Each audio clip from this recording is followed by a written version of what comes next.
اشال نمکو factory میں زہریلے اجزاء، غلاظت اور سنگین بے ضابطگیوں کا انکشاف۔ ارکم میڈیا ٹیم کا اچانک چھاپا اسلام آباد۔ ارکم میڈیا ٹیم نے G12 میں قائم اشال نمکو فیکٹری پر اچانک چھاپا مار کر ایسی خطرناک صورتحال بے نقاب کی ہے جو شہریوں خصوصاً بچوں کی صحت کے لیے شدید خطرہ ثابت ہو سکتی ہے۔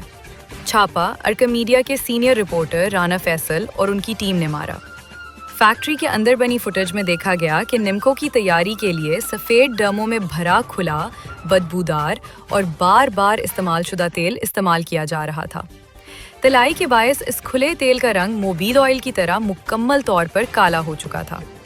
کڑاہیوں کے ارد گرد گندگی، چکنائی، کیچڑ اور غلاظت کے ڈھیر واضح طور پر نظر آ رہے تھے، جو صحت و صفائی کے تمام اصولوں کی بدترین خلاف ورزی ہیں۔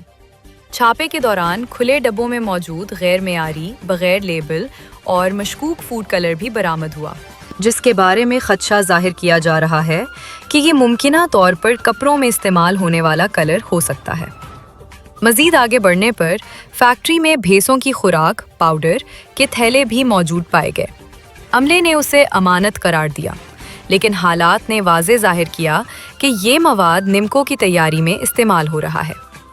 نمکو میں شامل کی جانے والی مونگ پھلی، دانے اور دیگر اشیاء گندے، پھٹے ہوئے اور غیر معیاری تھیلوں میں بغیر کسی تاریخ یا صفائی کے پڑے تھے، جو براہ راست پروڈکشن میں استعمال ہو رہے تھے۔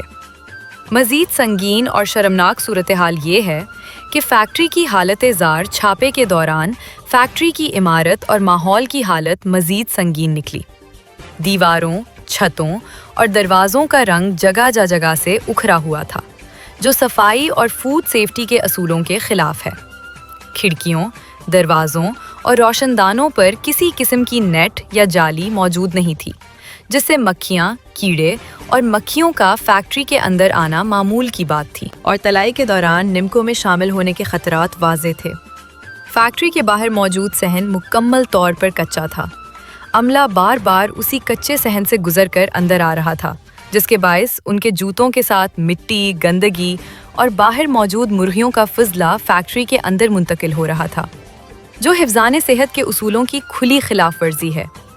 تمام اشیاء کے نمونے حاصل کر لیے گئے ہیں، جو کا فوڈ ٹیم کو جمع کروائے جائیں گے۔ ارکم میڈیا انتظامیہ کا کہنا ہے کہ شہریوں کی صحت سے کھلواڑ کرنے والی اس فیکٹری کے خلاف سخت ترین قانونی کارروائی کی جائے، تاکہ بازاروں میں فروخت ہونے والی مضر صحت اشیاء کا سلسلہ بند ہو اور عوام کی صحت کو مزید نقصان سے بچایا جا سکے۔